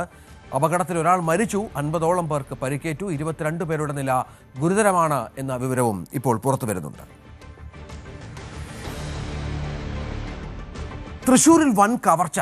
തൃപ്രയാറിൽ ഇന്നോവ കാറിലെത്തിയ സംഘം 16 ലക്ഷം രൂപ കവർന്നു. മറ്റൊരു കാറിൽ ഉണ്ടായിരുന്നവരെ ഭീഷണിപ്പെടുത്തി മുളകുപൊടി സ്പ്രേ ചെയ്ത് കത്തി കാട്ടിയാണ് പണം കവർന്നത്. വ്യാജ നമ്പർ പ്ലേറ്റ് വെച്ച സിൽവർ കളർ ഇന്നോവയിലാണ് സംഘം എത്തിയത്. തൃശൂർ റൂറൽ പോലീസ് വ്യാപക തെരച്ചിൽ തുടങ്ങി. പ്രദേശത്തെ CCTV ക്യാമറകളും ഇപ്പോൾ പോലീസ് പരിശോധിച്ച് വരികയാണ്. അന്വേഷണം പുരോഗമിക്കുന്നുണ്ട് എങ്കിൽ പോലും ഇതുവരെ കവർച്ചക്കാരെക്കുറിച്ച് കാര്യമായ വിവരങ്ങൾ ലഭിച്ചില്ല എന്നാണ് മനസ്സിലാക്കേണ്ടത്. തലസ്ഥാനത്ത് വിദ്യാർത്ഥികൾ തമ്മിലുള്ള സംഘർഷത്തിനിടെ മതിൽ ചാടി രക്ഷപ്പെടാൻ ശ്രമിക്കുന്നതിനിടെ കമ്പി കുത്തിക്കയറിയ അപകടം. നഗരത്തിലെ ഒരു പ്രമുഖ സ്കൂളിലെ വിദ്യാർത്ഥിയാണ് അപകടത്തിൽപ്പെട്ടത്. വീടിൻ്റെ ഗേറ്റിൽ സ്ഥാപിച്ചിരുന്ന കമ്പിയാണ് കുട്ടിയുടെ പിൻഭാഗത്ത് തുളച്ചു കയറിയത്. വിവരമറിഞ്ഞെത്തിയ അഗ്നിരക്ഷാസേന 30 മിനിറ്റ് കൊണ്ട് ആണ് കമ്പി മുറിച്ചു മാറ്റിയത്, കുട്ടിയെ രക്ഷിച്ചത്. ഏതാണ്ട് 52 സെൻറ്റിമീറ്ററോളം നീളമുള്ള കമ്പി വിദ്യാർത്ഥിയുടെ ശരീരത്തിൽ കുത്തിക്കയറുകയായിരുന്നു. കുട്ടിയെ തിരുവനന്തപുരം മെഡിക്കൽ കോളേജ് ആശുപത്രിയിൽ പ്രവേശിപ്പിച്ചു.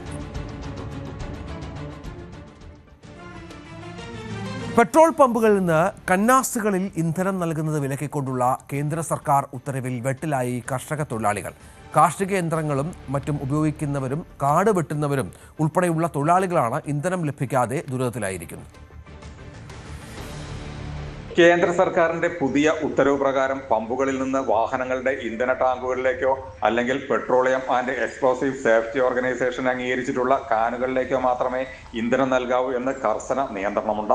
ഒരു ഉപഭോക്താവിനോ വാഹനത്തിനോ പ്രതിദിനം പരമാവധി 200 ലിറ്റർ ഡീസൽ മാത്രമേ നൽകാവൂ. ഇങ്ങനെ വാങ്ങുന്ന ഡീസൽ മറിച്ചു വിൽക്കാൻ പാടില്ലെന്നും ഉത്തരവിൽ വ്യക്തമാക്കുന്നു. എന്നാൽ കാർഷിക മേഖലയിൽ അടക്കം പെട്രോളിലും ഡീസലിലും പ്രവർത്തിക്കുന്ന നിരവധി ഉപകരണങ്ങളാണ് കർഷകരടക്കം തൊഴിലാളികൾ ഉപയോഗിക്കുന്നത്. കന്നാസുകളിൽ പെട്രോളും ഡീസലും ലഭിക്കാതായതോടെ എന്ത് ചെയ്യണമെന്നറിയാതെ ആശങ്കയിലാണ് കർഷക തൊഴിലാളികൾ. കുപ്പികളിലും കന്നാസുകളിലും പെട്രോൾ ഡീസൽ നൽകരുതെന്ന കേന്ദ്ര ഗവൺമെന്റിന്റെ ഉത്തരവ് വയനാട്ടിലുള്ള കർഷകരെ വലിയ തോതിൽ ബാധിക്കുന്നുണ്ട്. ട്രാക്ടർ, ട്രില്ലർ എന്നിവ ഉപയോഗിക്കുന്ന ആളുകൾ, അതുപോലെ കാട് വെട്ടുന്ന യന്ത്രം ഉപയോഗിക്കുന്ന ആളുകൾ, ഇത്തരം ആളുകളൊക്കെ കുപ്പികളിലും കന്നാസുകളിലുമാണ് പെട്രോൾ, ഡീസൽ വാങ്ങിക്കൊണ്ടുപോകുന്നത്. ഇത് വലിയ തോതിൽ കർഷകരെ ബാധിക്കുന്നതായിട്ട് മനസ്സിലാക്കുന്നു. ഉത്തരവ് ലംഘിക്കുന്നവർക്കെതിരെ അവശ്യ സാധന നിയമപ്രകാരം ശിക്ഷാ നടപടികൾ സ്വീകരിക്കുമെന്നും ഉത്തരവിൽ പറയുന്നുണ്ട്. ഇതോടെ പമ്പുടമകൾ വാഹനങ്ങളിലല്ലാതെ ഇന്ധനങ്ങൾ കൊടുക്കാൻ പാടില്ലെന്ന് ജീവനക്കാർക്ക് കർശന നിർദ്ദേശം നൽകിയിരിക്കുകയാണ്. ഇന്ന് രാവിലെ മുതൽ തന്നെ മരം വെട്ടുന്നവരും കാടുകൾ വെട്ടി ഉപജീവനമാർഗം കണ്ടെത്തുന്നവരും ഉൾപ്പെടെ ഇന്ധനം ലഭിക്കാതെ പമ്പുകളിൽ നിന്നും തിരികെ മടങ്ങിയ കാഴ്ചയാണ് പലയിടത്തും ഉള്ളത്. ധാരാളം തൊഴിലാളികളെ പട്ടിണിയിലേക്ക് തള്ളിവിടുന്ന ഈ ഉത്തരവ് പിൻവലിക്കണമെന്നാണ് ഇവരുടെ ആവശ്യം. Jayaraj Bathery, news 18 Wayanad. Kannur Vaniyappara infant Jesus പള്ളിയിലെ 38-ാം നമ്പർ കല്ലറയിൽ മൃതദേഹം അടക്കം ചെയ്തതിനടുത്തായി പ്ലാസ്റ്റിക് പായയിൽ പൊതിഞ്ഞ നിലയിൽ വസ്തു കണ്ടെത്തിയ സംഭവത്തിൽ ദുരൂഹത. മൃതദേഹമാണെന്ന സംശയത്തെ തുടർന്ന് കല്ലറ പോലീസ് സീൽ ചെയ്തിട്ടുണ്ട്. പ്രദേശത്ത് നിന്നും ദുരൂഹ സാഹചര്യത്തിൽ ആരെയെങ്കിലും കാണാതായിട്ടുണ്ടോ എന്നതും അന്വേഷിക്കുന്നുണ്ട്. കരിക്കോട്ടക്കരി പോലീസാണ് ഇത് സംബന്ധിച്ച് അന്വേഷണം നടത്തുന്നത്. ബൈജു വിവരങ്ങളുമായി ചേരും. ബൈജു, ഈ ദുരൂഹത ഉണ്ട്. എന്താണ് പോലീസ് ഇതുമായി ബന്ധപ്പെട്ട് ഇപ്പോൾ ഇതിനകം പ്രാഥമികമായി കണ്ടെത്തിയിരിക്കുന്നത്?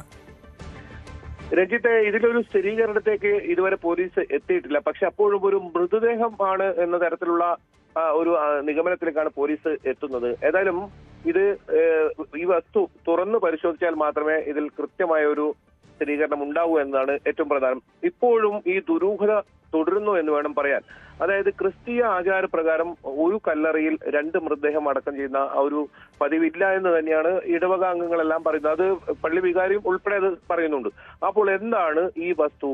ഇത്തരത്തിൽ ഒരു 4 വർഷം മുൻപ് ഇവിടെ നിന്നും ഒരാളെ കാണാതായിരുന്നു. അത് പുറത്തുനിന്നും ഇവിടെ വിവാഹം ചെയ്ത ഒരാളാണ്. അയാൾ ദുരൂഹ സാഹചര്യത്തിൽ കാണാതായിട്ടുണ്ട്. ഇനി അത്തരത്തിൽ ഏതെങ്കിലും സംഭവമാണോ എന്നതും പോലീസ് അന്വേഷിക്കുന്നു. അതോടൊപ്പം കൂടുതലായി ഈ പ്രദേശത്ത് ആരെങ്കിലും കാണാതായിട്ടുണ്ടോ എന്നത് സംബന്ധിച്ച് ഒരു ഭാഗത്ത് പരിശോധന നടക്കുന്നുണ്ട്. ഏതായാലും ഇത് പുറത്തെടുത്ത് പരിശോധന വൈകുമെന്നാണ് മനസ്സിലാക്കുന്നത്. കാരണം ഇടവക അംഗങ്ങളുടെ യോഗം നാളെ വിളിച്ചു ചേർത്തിട്ടുണ്ട്. ആ യോഗത്തിലൊരു തീരുമാനമായതിനു ശേഷമായിരിക്കും പോലീസുമായി സഹകരിച്ച് ഇത് തുറന്നു നോക്കുക. ഇതോടൊപ്പം തന്നെ പള്ളിയിലെ രേഖകളും പരിശോധിക്കുന്നുണ്ട്. 2006-ലും അതുപോലെ തന്നെ 2015-ലുമാണ് ഇതിൽ അവസാനമായി ഈ 38-ാം നമ്പർ കല്ലറയിൽ ഇങ്ങനെ ഒരു സംസ്കാര ചടങ്ങ് നടന്നത്. ഒരു 7 ദിവസം മുൻപാണ് ഒരു സംസ്കാര ചടങ്ങിനായി ഈ കല്ലറ വിട്ടുകൊടുക്കുന്നത്. അങ്ങനെ ആ സമയത്ത് തുറന്നു നോക്കുമ്പോഴാണ് ഇതിൽ ഇത്തരത്തിലൊരു മൃതദേഹത്തിന്റെ ഇതുണ്ട് അതിനകത്ത്. അതോടൊപ്പം പ്ലാസ്റ്റിക് പായിൽ പൊതിഞ്ഞ നിലയിലാണ് ഇത്തരത്തിലൊരു വസ്തു കാണുന്നത്. ഇത് പിന്നീട് ഫോട്ടോ എടുത്ത് വ്യാപകമായ സമൂഹ മാധ്യമങ്ങളിൽ പ്രചരിപ്പിച്ചതോടുകൂടിയാണ് ഇത് വലിയ ചർച്ചാ വിഷയമായത്. എന്തായാലും വലിയ ദുരൂഹത തുടരുന്നുണ്ട്. ഇനിയിപ്പോൾ മൃതദേഹമാണെങ്കിൽ അത് ഏതായാലും ഇത്തരത്തിലുള്ള ഒരു സംസ്കാരം നടത്തിയതാകാൻ സാധ്യതയില്ല. അങ്ങനെയാണെങ്കിൽ ഇത് ആരുടെ മൃതദേഹം എന്ന ചോദ്യമാണ് ഉയരുന്നത്. വലിയ തോതിൽ ഒരു ചർച്ചയായി തന്നെ ഇത് മാറുന്ന സാഹചര്യമുണ്ട്. കഴിഞ്ഞ ദിവസമാണ് പോലീസ് എത്തി ഈ കല്ലറയിൽ നിന്നും ഈ ഒരു വസ്തു പുറത്തുനിന്നും പരിശോധിച്ചത്. പക്ഷേ കൃത്യമായൊരു പരിശോധന നടന്നിട്ടില്ല. അത്തരം പരിശോധന നടക്കണമെങ്കിൽ അത് RDO ഉൾപ്പെടെ സാന്നിധ്യം ആവശ്യമാണ്. അത്തരം നടപടികളിലേക്ക് പോലീസ് കടക്കുന്നതേ ഉള്ളൂ. ഇതിൽ ഏതായാലും മറ്റൊരു പ്രധാനപ്പെട്ട കാര്യം, 7 ദിവസമായി ഇങ്ങനൊരു സംഭവം നടന്നിട്ടും ഇതിൽ പോലീസിൽ FIR ഇതുവരെ രജിസ്റ്റർ ചെയ്തത് കാണുന്നില്ല. പരാതി നൽകിയെന്ന് പള്ളി പറയുന്നുണ്ട്. പക്ഷേ അത്തരത്തിലുള്ള ഒരു FIR ഇതുവരെ രജിസ്റ്റർ ചെയ്ത് കാണുന്നില്ല. എന്നാൽ അടിമുടി ദുരൂഹത ഇതിൽ തുടരുന്നുണ്ട് എന്ന് തന്നെ പറയേണ്ടി വരും. ഈ ഒരു മൃതദേഹം ഇത് പൊതു സെമിത്തേരിയാണ്. അങ്ങനെ ഇത് പുറത്തു നിന്നുള്ള ആളുകൾക്കൊന്നും ഇതിനകത്ത് ഇങ്ങനെ ഏതെങ്കിലും വസ്തു അങ്ങനെ ഇത്തരത്തിൽ മൃതദേഹമായാലും അങ്ങനെ നിക്ഷേപിക്കാനൊന്നും പറ്റില്ല. അപ്പോൾ അത് എങ്ങനെയാണ് എത്തിയെന്ന ചോദ്യമാണ് ഉയരുന്നത്. എന്തായാലും ഇപ്പോൾ പള്ളി ഇടവക അംഗങ്ങളുടെ യോഗം ചേരും. അതിനുശേഷമായിരിക്കും ഒരു തീരുമാനം ഉണ്ടാകുക. അങ്ങനെയാണെങ്കിൽ തിങ്കളാഴ്ചയോ ചൊവ്വാഴ്ചയോടുകൂടി ഈ വസ്തു എടുത്ത് പരിശോധിക്കുന്ന സാഹചര്യം ഉണ്ടാവും. എന്തായാലും അതിനുള്ള നടപടികളിലേക്ക് കടക്കുകയാണ്. പോലീസ് പ്രാഥമികമായ ഒരു പരിശോധന മാത്രമേ നടത്തിയിട്ടുള്ളൂ. ഇപ്പോഴും ഇതിൽ എന്താണ് ഈ സംഭവം അല്ലെങ്കിൽ ഈ വസ്തു എന്ത് എന്നത് സംബന്ധിച്ച് ഒരു നിഗമനത്തിലേക്ക് എത്താൻ സാധിച്ചിട്ടില്ല. മൃതദേഹം എന്ന രീതിയിൽ തന്നെയാണ് പോലീസ് ഇതിലൊരു പ്രാഥമികമായ വിവരം പങ്കുവെക്കുന്നത്. എന്തായാലും ഈ ദുരൂഹത ഇപ്പോഴും തുടരുന്നുണ്ട് എന്ന് തന്നെ പറയേണ്ടി വരും. രഞ്ജിത്ത്, ശരി. താരസംഘടനയായ അമ്മയിലെ തർക്കം തുടരുന്നതിനിടെ വാർഷിക പൊതുയോഗം നാളെ. കൊച്ചി ചിറ്റിലപ്പള്ളി സ്ക്വയറിൽ രാവിലെ 10 മണി മുതലാണ് യോഗം.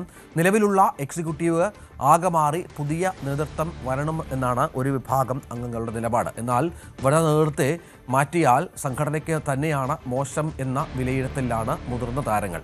അൻസിബ ഹസനെതിരായ നടപടി ജനറൽ ബോഡി തീരുമാനിക്കട്ടെ എന്ന് ഇന്നലെ ചേർന്ന എക്സിക്യൂട്ടീവ് യോഗത്തിൽ അംഗങ്ങൾ നിലപാട് സ്വീകരിച്ചു.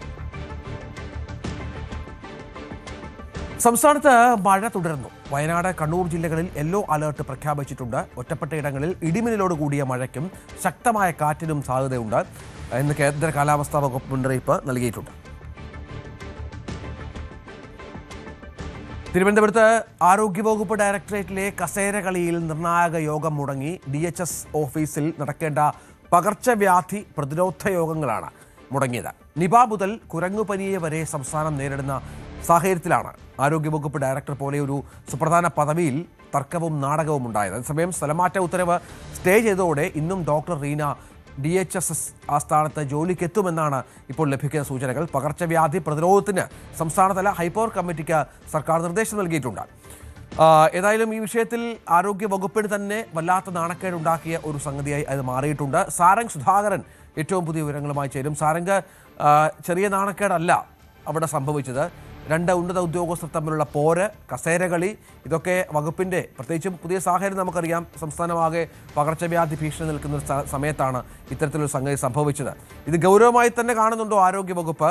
നടപടികളിലേക്ക് കൂടുതലായി നീങ്ങാനുള്ള സാധ്യതയുണ്ടോ? മന്ത്രിയുടെ പ്രതികരണം ഇതുമായി ബന്ധപ്പെട്ട് വന്നിട്ടുണ്ടോ? രഞ്ജിത്ത്, കഴിഞ്ഞ ദിവസം അടക്കം ഇത്തരത്തിലൊരു പ്രശ്നം തന്നെ നിലനിൽക്കുന്നില്ല എന്നായിരുന്നു മന്ത്രി മുരളീധരൻ ഇതുമായി ബന്ധപ്പെട്ട് പ്രതികരിച്ചത്. പക്ഷേ ഈ ഒരു പ്രതിസന്ധി നിലനിൽക്കുന്നു എന്ന കാര്യം യാഥാർത്ഥ്യമാണ്. കാരണം ഇന്നലെ രാവിലെ മുതൽ വൈകുന്നേരം വരെ ഡോക്ടർ റീന ഈ ഒരു ഡയറക്ടറുടെ ഓഫീസിനകത്ത് ഇരിക്കുന്ന ഒരു സാഹചര്യം ഉണ്ടായിരുന്നു. രണ്ടുപേരും, അതായത് പുതുതായി നിയമനം ലഭിച്ച ഡോക്ടർ അടക്കം ഒരുമിച്ചാണ് ഡ്യൂട്ടി കഴിഞ്ഞ് പുറത്തേക്ക് ഇറങ്ങിയത്. ഇന്നും, അതായത് കോടതി വരരുത് എന്ന് പറയുന്ന സമയം വരെ ജോലിക്ക് എത്തും എന്ന് തന്നെയാണ് ഡോക്ടർ റീന പ്രതികരിച്ചത് കഴിഞ്ഞ ദിവസം. എന്തിനായാലും വലിയ രീതിയിലുള്ള പ്രതിസന്ധിയിലൂടെയാണ് ആരോഗ്യവകുപ്പ് കടന്നു പോകുന്നത്. കാരണം പല രീതിയിലുള്ള പനികൾ കേരളത്തിലുടനീളം പടർന്നു പിടിക്കുന്നുണ്ട്. അതിൽ കുരങ്ങപ്പനി മുതൽ നിപ വരെ ഉള്ള വലിയ രീതിയിലുള്ള ബുദ്ധിമുട്ട് ആരോഗ്യവകുപ്പിൻ്റെ പല രീതിയിലുള്ള പ്രതിരോധ നടപടികളടക്കം നടക്കേണ്ട സമയത്താണ് ഈ ഒരു ആരോഗ്യവകുപ്പിൻ്റെ ഡയറക്ടറേറ്റിൽ ഇത്തരത്തിലൊരു പ്രതിസന്ധി രൂക്ഷമായിരിക്കുന്നത്.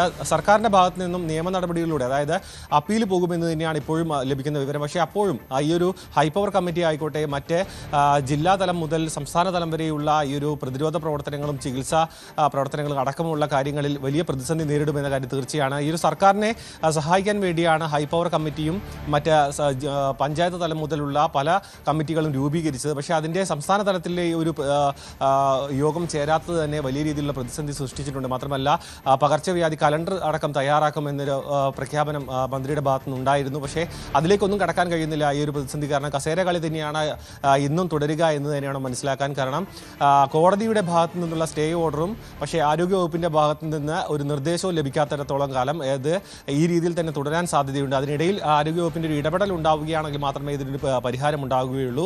അതിന് ഇന്നൊരു സാധ്യത ഉണ്ടാകാനുള്ള ഉണ്ട്. കാരണം ഇത് വലിയ രീതിയിലുള്ള വിവാദമാകാനുള്ളൊരു സാധ്യത അടക്കം നിലനിൽക്കുന്നുണ്ട്. ആരോഗ്യവകുപ്പ് ഇതിലൊരു തീരുമാനത്തിലേക്ക് എത്താനുള്ളൊരു സാധ്യത കൂടെ നിലനിൽക്കുന്നുണ്ട്. എന്തിനായാലും ഇന്ന് ഹൈപ്പവർ കമ്മിറ്റി ചേരാനുള്ളൊരു നിർദ്ദേശം നൽകിയിട്ടുണ്ടെന്നൊരു വിവരം കൂടി വരുന്നുണ്ട്.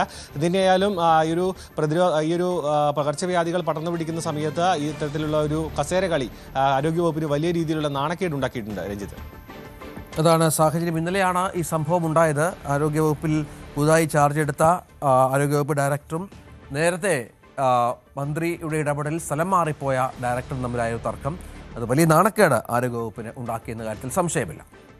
നമുക്കൊരു ലോക വായനാ ദിനത്തിൽ അധ്യാപകന്റെ പുസ്തകം പ്രകാശനം ചെയ്ത വിദ്യാർത്ഥികൾ. Kottayam Karukachal NSS higher secondary സ്കൂളിലായിരുന്നു ചടങ്ങ്. ഹിന്ദി അധ്യാപകൻ ഡോക്ടർ PN രാജേഷ് കുമാറിന്റെ നീലഗിരിയിലെ ഞായറാഴ്ചകൾ എന്ന കവിതാ സമാഹാരമാണ് സ്കൂൾ റീഡേഴ്സ് ക്ലബ് അംഗങ്ങൾക്ക് നൽകി +2 പരീക്ഷയ്ക്ക് ഉന്നത വിജയം നേടിയ വിദ്യാർത്ഥികൾ പ്രകാശനം ചെയ്തത്.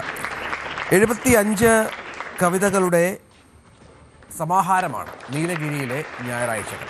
കൊല്ലം ബോധി ബുക്സാണ് പ്രസാധകർ. എഴുത്തുകാരനായ MK ഹരികുമാർ, ഈ പുസ്തകത്തിന്റെ പ്രകാശന കർമ്മം നിർവഹിക്കുന്നത് school principal Manu M Nair, headmaster N Bijukumar, staff secretary N Prabodh തുടങ്ങിയവർ പങ്കെടുത്തു. അഖിലേഷ് രാജ് ബിടെക് വിജയ ശതമാന റാങ്കിങ്ങിൽ മികച്ച നേട്ടവുമായി Mukkam KMCT institute of emerging technology and management. 2022-23 ബാച്ചിന്റെ വിജയ ശതമാനത്തിലാണ് വൻ മുന്നേറ്റം. സംസ്ഥാനത്തെ മുഴുവൻ എഞ്ചിനീയറിംഗ് കോളേജുകളുടെയും പട്ടികയിൽ 6ാം സ്ഥാനവും സ്വാശ്രയ എഞ്ചിനീയറിംഗ് കോളേജുകളുടെ വിഭാഗത്തിൽ 2ാം സ്ഥാനവും കോളേജ് കരസ്ഥമാക്കി. ഉത്തര കേരളത്തിലെ എഞ്ചിനീയറിംഗ് കോളേജുകളിൽ 1ാം സ്ഥാനം എന്ന നേട്ടവും KMCTക്കാണ്. സ്ഥാപനത്തിൽ നിന്നുള്ള ആദ്യ ബാച്ചിനാണ് ശ്രദ്ധേയമായ ഈ നേട്ടമുണ്ടായത്. പഠന മികവിനൊപ്പം ആദ്യ ബാച്ചിലെ മുഴുവൻ ബിരുദധാരികളും 100% പ്ലേസ്മെന്റും കരസ്ഥമാക്കിയിട്ടുണ്ട്.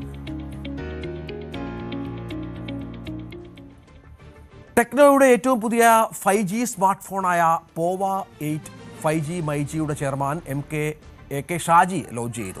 സുൽത്താൻ ബത്തേരി സപ്ത ഹോട്ടൽ വെച്ചാണ് ചടങ്ങ് നടന്നത്. നീണ്ടുനിൽക്കുന്ന ബാറ്ററി, മികച്ച പെർഫോമൻസ്, AI അധിഷ്ഠിത സ്മാർട്ട് ഫീച്ചറുകൾ, അതിവേഗ 5G കണക്ടിവിറ്റി എന്നിവയാണ് പോവ 8 5Gയുടെ പ്രത്യേകതകൾ. ഫോണിന്റെ ലോഞ്ചിങ് ചടങ്ങിൽ നാഷണൽ മോഡേൺ ട്രേഡ് ടെക്നോ വിഭാഗം ഹെഡായ Deepanshu Arora, myG assistant vice president Ratheesh Kuttath തുടങ്ങി നിരവധി പേർ പങ്കെടുത്തു.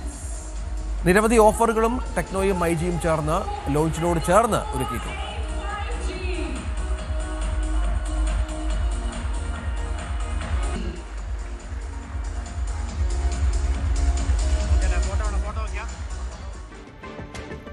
കേരളത്തിലെ ബീഫ് വിപണി പ്രതിസന്ധിയിലായ സമയത്താണ് മുറ പോത്തുകളുടെ വരവ് ശ്രദ്ധേയമാകുന്നത്. മികച്ച തൂക്കവും ഇറച്ചി ലഭ്യതയും കാരണം അറവ് മേഖലയിലെ പ്രധാനിയാണ് ഈ പോത്തുകൾ. അതുകൊണ്ട് തന്നെ കൊട്ടാരക്കര വെളിയം ഫാമിലെത്തിയ മൃഗങ്ങളെ കാണാനും വാങ്ങാനുമായി ആളുകളുടെ തിരക്കേറുകയാണ്. കൊട്ടാരക്കരയിൽ നിന്ന് വിനീഷിന്റെ റിപ്പോർട്ട് കാണാം. സംസ്ഥാനത്ത് ബീഫിന്റെ ലഭ്യത കുറവും അറവുമാടുകളെ അന്യസംസ്ഥാനത്ത് നിന്നും എത്തിക്കുന്നതിന് ചില വെല്ലുവിളികളുമുണ്ട്. ഇത് സംസ്ഥാനത്ത് ഈ ഒരു പ്രശ്നം രൂക്ഷമായി തന്നെ തുടരുന്നുണ്ട്.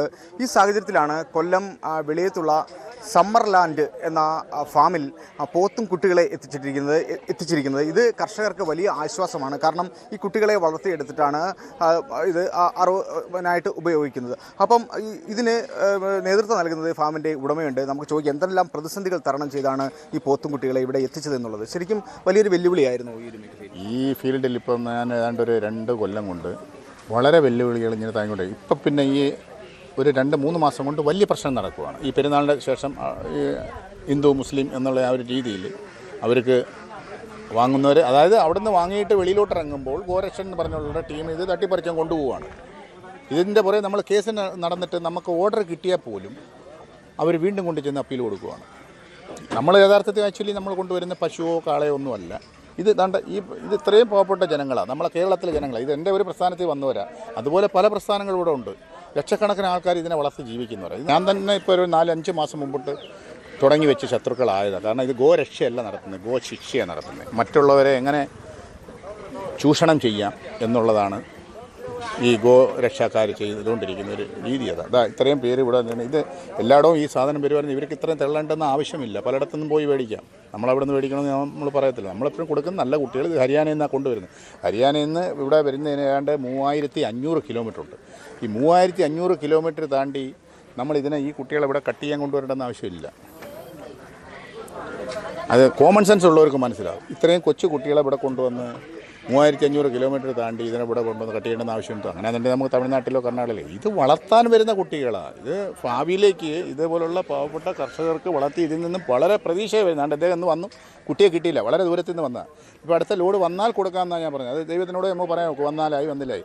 ഇങ്ങനെ പിടിക്കുക, വണ്ടി മാസങ്ങളോളം വണ്ടികൾ ഇട്ടേക്കുവാണ്.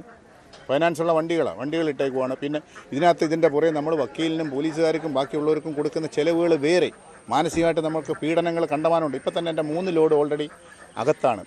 ബാംഗ്ലൂരിലൊരു ലോഡ്, ഗുജറാത്തിലൊരു ലോഡ്. ഇതൊക്കെ നമ്മളൊരു 10 ദിവസം കഴിഞ്ഞിട്ട് വരുമ്പോൾ ഇത് പട്ടിണി കിടന്ന് ചാവുന്ന ദൃശ്യങ്ങളായി കാണുന്നു. എൻ്റെ കയ്യിലുണ്ട് അതിൻ്റെ വീഡിയോസ്.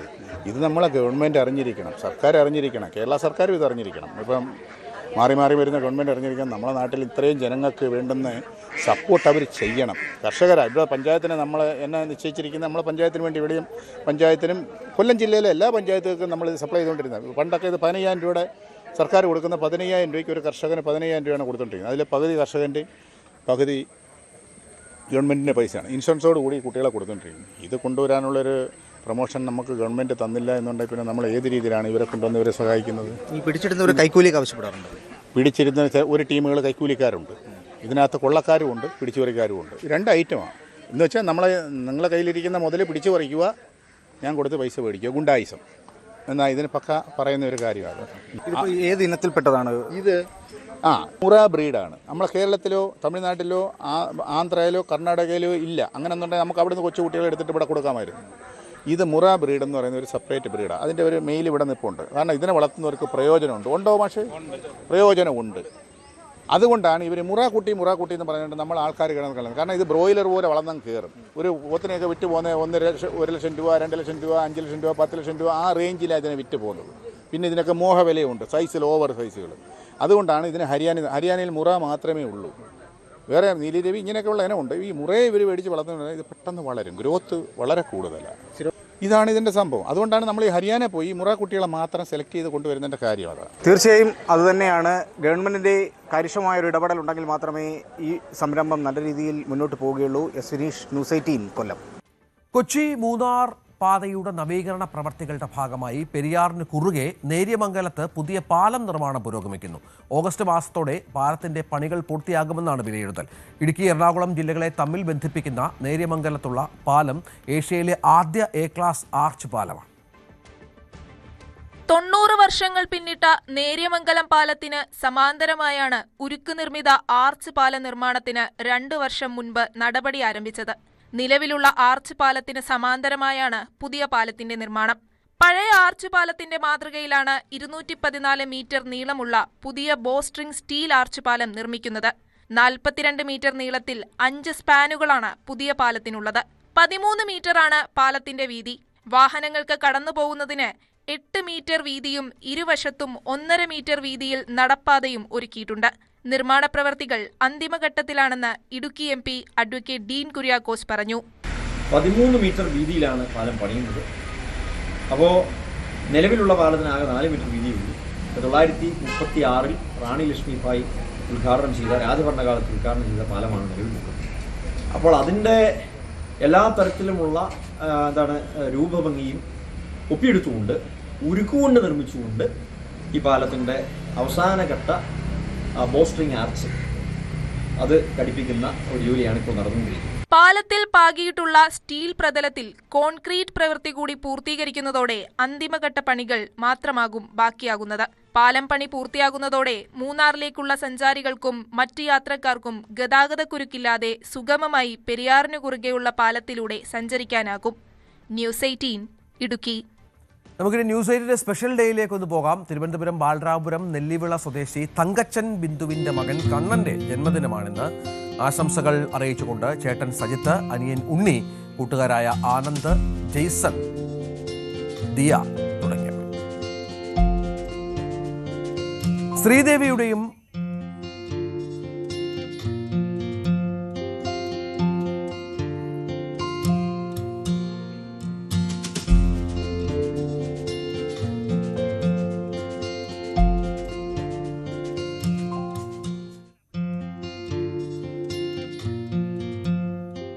ഇപ്പോൾ ബ്രസീൽ ഹെയ്ത്തി മത്സരം അതിൻ്റെ ഇഞ്ചുറി ടൈമിലേക്ക് എത്തിയിരിക്കുകയാണ്. ആദ്യ പകുതിയിൽ നേടിയ 3 ഗോളുകളിൽ ബ്രസീൽ ഒതുങ്ങി എന്നുള്ളതാണ് നമുക്ക് മനസ്സിലാക്കേണ്ടത്. ആരാധകർക്ക് ആദ്യഘട്ടത്തിലൊക്കെ വലിയ ആവേശമുണ്ടായിരുന്നു. കാരണം ഒരു 3 എന്നുള്ളത് അടുത്ത പകുതിയിൽ കൂടുതൽ ഗോളുകളിലേക്ക് ബ്രസീൽ എത്തിക്കും എന്നുള്ള ഒരു ആത്മവിശ്വാസം ഉണ്ടായിരുന്നു. പക്ഷേ അത് സംഭവിച്ചില്ല.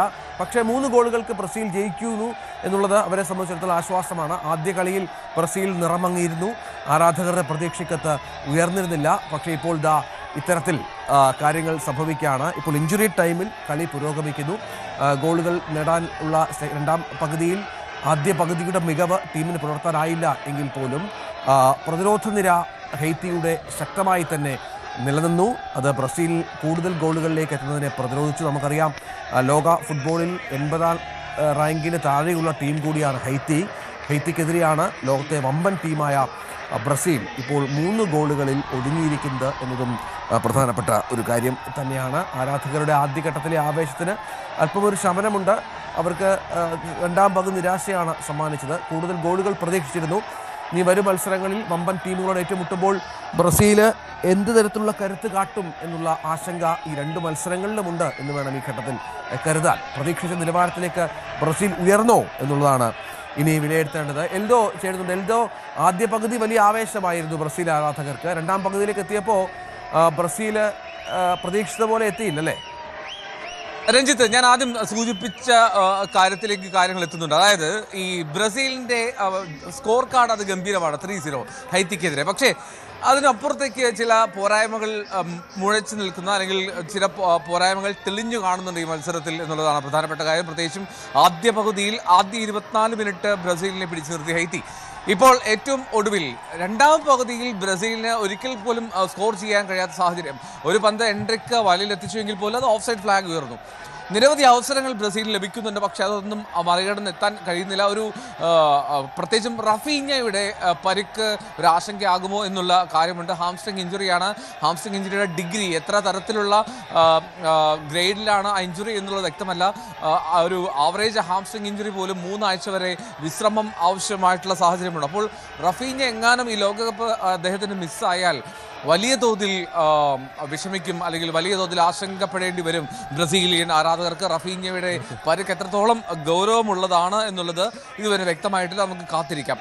ഈ റഫീഞ്ഞയെ പിൻവലിച്ച ശേഷം അവിടെ റയനെ ഇറക്കി റൈറ്റ് വിങ്ങിൽ ആംഗിലോട്ടി. പക്ഷേ ഇതിൻ്റെ പ്രശ്നം റഫീഞ്ഞ എന്ന പ്ലെയറുടെ ക്ലാസ് അത് പകരം വയ്ക്കാൻ മറ്റൊരാൾക്ക് കഴിയുമോ എന്നുള്ളതാണ്. പ്രത്യേകിച്ചും റഫീഞ്ഞയെ പിൻവലിക്കുമ്പോൾ എതിർ ടീമിന് വളരെ അനായാസം വിനീഷ്യസ് ജൂനിയറിനെ മാത്രം കേന്ദ്രീകരിച്ച്, അല്ലെങ്കിൽ വിനീഷ്യസ് ജൂനിയറിനെ മാത്രം ഓൾ ഔട്ടായി ഡിഫെൻഡ് ചെയ്ത് കഴിഞ്ഞാൽ തന്നെ ബ്രസീലിൻ്റെ പല മുന്നേറ്റങ്ങൾക്കും തടയിടാൻ കഴിയും. അതാണ് സംഭവിക്കുന്നത്. വിനീഷ്യസിന് കാര്യമായിട്ട് അനങ്ങാൻ കഴിയാതെ പോയി. വിനീഷ്യസിനെയും തൊട്ട് മുമ്പ് ഇപ്പോൾ ആഞ്ചലോട്ടി പിൻവലിച്ചു. എന്തായാലും സ്കോർ കാർഡ് സേഫാണ്. ബ്രസീൽ ജയിക്കുമെന്നുള്ള കാര്യത്തിൽ സംശയമില്ല.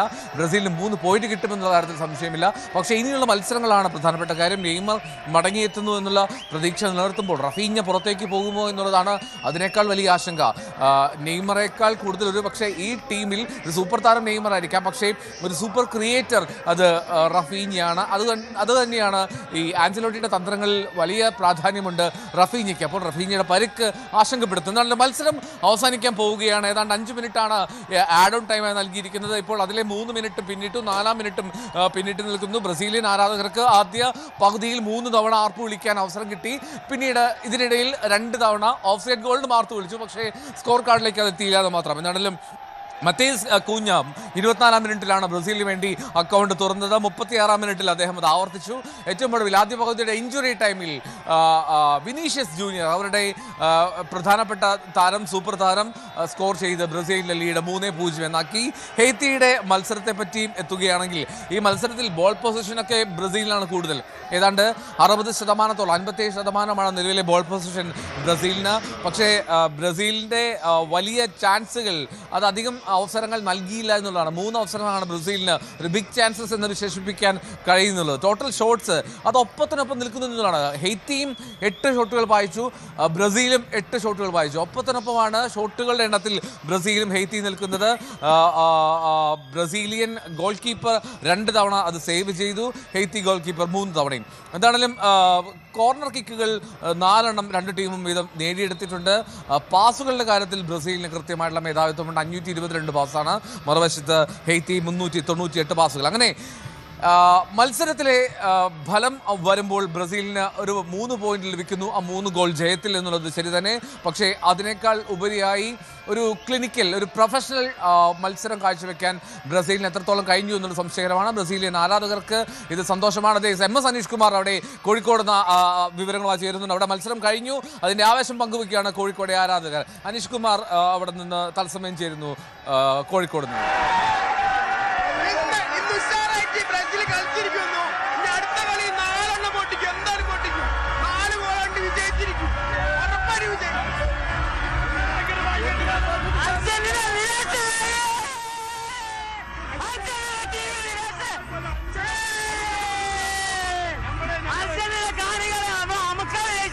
നമ്മള് ഗോള് കണ്ടു വന്നതല്ല, ട്രോഫി മെഡൽ കണ്ടു വന്നതല്ല.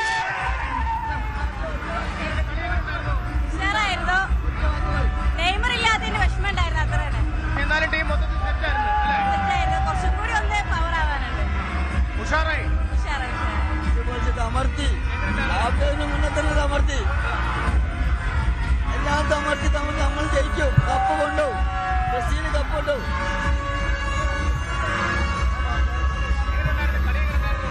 കളി അടിപൊളിയല്ലേ?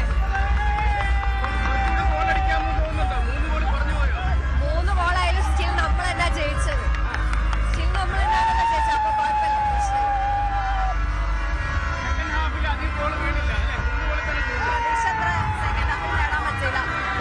വലിയ ഭീഷണി അല്ലെന്ന് ഹെയ്ത്തിക്ക് വലിയ ഭീഷണി അല്ലെന്ന് തോന്നുന്നു.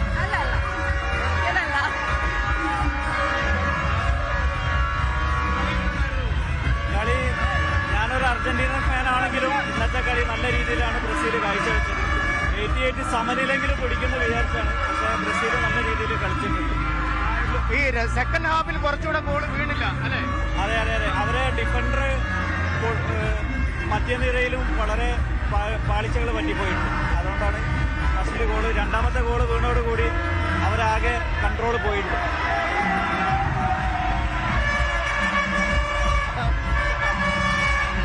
ആരാധകർ ആഹ്ലാദ നൃത്തം ചവിട്ടി പുറത്തേക്ക് പോകുന്ന കാഴ്ച നമുക്ക് കാണാൻ കഴിയും. കാരണം അവർ കാത്തിരുന്ന ഒരു വിജയമാണ്. ബ്രസീലിന്റെ ആദ്യ കളി ഒരു ആദ്യ ഹാഫിൽ 3 ഗോൾ വീണ്, സെക്കൻഡ് ഹാഫിൽ 1 ഗോൾ പോലും വീണില്ല. അതൊരു പ്രശ്നമാണോ? അതൊരു പ്രശ്നമല്ല. കളീന്റെ ശൈലി അങ്ങനെയാണ്. കളി ജയിക്കണം എന്നുള്ള കളിയിൽ 3-0 ജയിക്കണം എന്നുള്ള കളിയിൽ അങ്ങനെ നിൽക്കണം. കുറച്ചും കൂടി ബോള് കൺട്രോൾ ചെയ്ത് നിന്ന്, പക്ഷെ കുറച്ചും കൂടി അറ്റാക്ക് വരണമായിരുന്നു. ഈ കളിയല്ലേ ഹെയ്റ്റ് ആയതുകൊണ്ടാണ് ഇങ്ങനെ കളിച്ചത്. ബ്രസീലിയൻ ആരാധകരും പങ്കുവെക്കുന്ന വികാരം അത് തന്നെയാണ്. നേരത്തെ ഒരു പെൺകുട്ടി പറഞ്ഞ പോലെ, ബ്രസീൽ ആരാധക പറഞ്ഞ പോലെ കുറച്ചുകൂടി പവർ വേണമായിരുന്നു ബ്രസീലിന്. ആ പവർ ബ്രസീൽ ഇന്ന് പ്രകടമാക്കിയോ എന്നുള്ളത് സംശയകരമാണ്. എന്തായാലും ബ്രസീൽ 3 പോയിന്റുമായി ലോകകപ്പിൽ അവരുടെ ഈ ലോകകപ്പിലെ ആദ്യ ജയം സ്വന്തമാക്കുകയാണ്. മൊറോക്കോയ്ക്കെതിരെ ആദ്യ മത്സരത്തിൽ സമനിലയാണ് എങ്കിൽ ഇത്തവണ ഹെയ്ത്തിക്കെതിരെ ജയത്തോടുകൂടി ബ്രസീൽ ജയം ഉറപ്പാക്കി. ബ്രസീൽ ഗോൾ വേട്ടയിലും പോയിന്റിലും 1-ാം സ്ഥാനത്തേക്ക് എത്തുന്നു.